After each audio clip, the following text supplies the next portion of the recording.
Straight to the finish. Oh my God!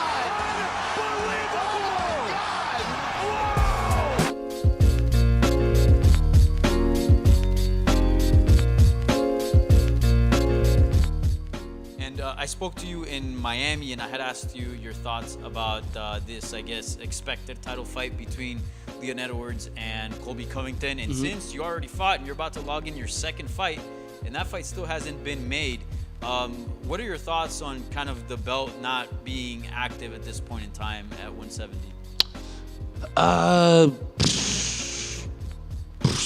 You know, it doesn't really bother me. I'm not really the guy looking for a belt. I'm just looking to stay active, and I'm looking to fight anybody and everybody. You know what I mean? And it's like I like how I get paid, and the way I get paid is to show up and to win fights. You know, so I show up, win fights, do the contract, assassinate the person in front of me, collect my checks, and go on to the next one. So I just look forward to keep fighting. Just fight as much as possible. I don't concern myself with belts whatsoever. You know, it's like if guys are fighting for a title, they're no longer in my vision anymore. My glasses can't see them.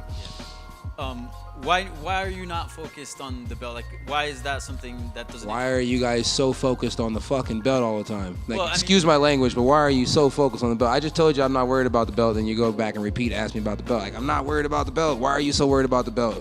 You don't even fight for a living. Why are you so worried about the belt? Well, I'm not worried. I don't fight. I'm not worried about it either. Why are you so worried about it? That's why I'm asking. Well, I'm not worried about it. say That's the ultimate answer you need. I'm not worried about it. Why are you so worried about it? Well, I don't know. I'm asking you because you say you want the big paydays, and usually that comes with pay-per-view points and whatnot. So you would assume that the Maybe I'm already getting pay-per-view points. Maybe. You don't know, right? Sure. True. All right. Do you, how do you kind of see this fight going down? Like, obviously people always say, oh, take Kevin down, blah, blah, blah, but he gets taken down, right? So, like, do you think this is going to be a stand-up war, or do you think it's going to be more like a mixed martial arts fight? It's going to be a mixed martial arts fight. He's not Wonder Boy. He doesn't get the credit or the respect that he deserves to make me fight one specific way. It's be a mixed martial arts fight. He does certain things, it leaves opportunity for other things. He doesn't do those things, it leaves opportunity for other things. Overall, I'm going to take what the defense gives me, and his defense gives me a lot of shit. You dig?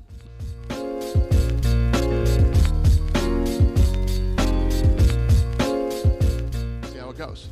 Hi, Dana. Hey. I want to ask a little bit. I know the narrative with Sean is always like, what's he going to say? What's he going to do? But when he won the title, his post-fight speech was very moving, very inspirational. Is there a side of Sean that we aren't seeing and maybe we're starting to see? I agree. I think that,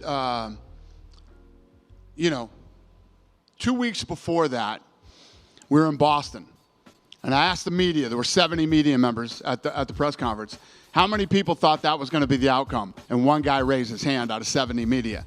If I had done that in Australia, nobody would raise their hand, and if they did, they'd be lying. So I think that going into that fight, Strickland knew he was a huge underdog in that fight, and I think that him winning the title was super emotional for him. And once he got time to get back and let it sink in, and he showed up to the press conference, he was Sean Strickland again. But yeah, I think it was a cool moment for him where he realized that no matter how crazy he talks and all the things that he says, all the hard work and dedication he put into this sport, he reached it that night. He did what nobody thought he could do. The odds makers had him a 7-1 underdog. He went out and he did it. And, even when you're sitting there, I'm sure he was sitting there waiting for this, am I going to get fucked by the judges? Are they going to give it to Izzy? We're in Australia. And once it came out that he was the winner and he was the new world champion, we all saw a side to him that we'd never seen before. It was cool. And on that note, do you think that maybe there's too much attention being paid to Izzy's poor performance and not enough towards Sean's good performance? No, I think there's two sides to that. Listen, Izzy did not look good that night.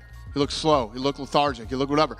And, what a lot of people are saying, that's right. But Strickland felt it, knew it, stayed right in his face, and went after it. And you, like I was just telling, him earlier, it's like he fucking felt it.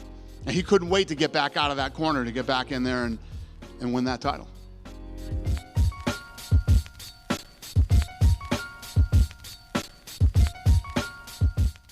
I have to clear this.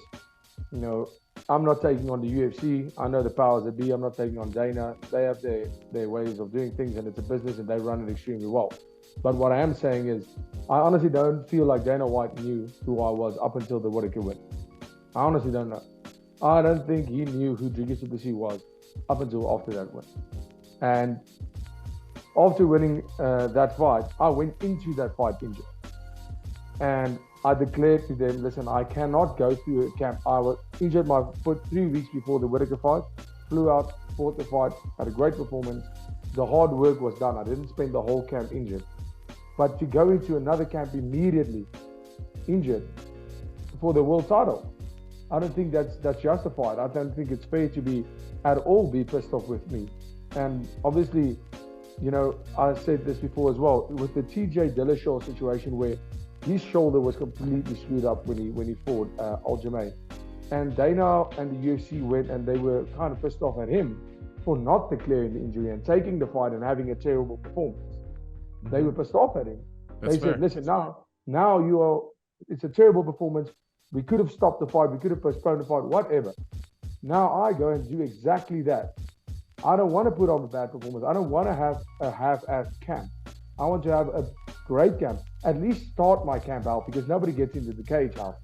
At least start my camp healthy.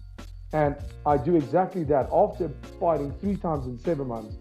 And I get this, and you know, I get the criticism of, you know how I feel about guys turning down fights. I don't turn down fights. I was trying to be a company man and do exactly what you asked of TJ Dillashaw.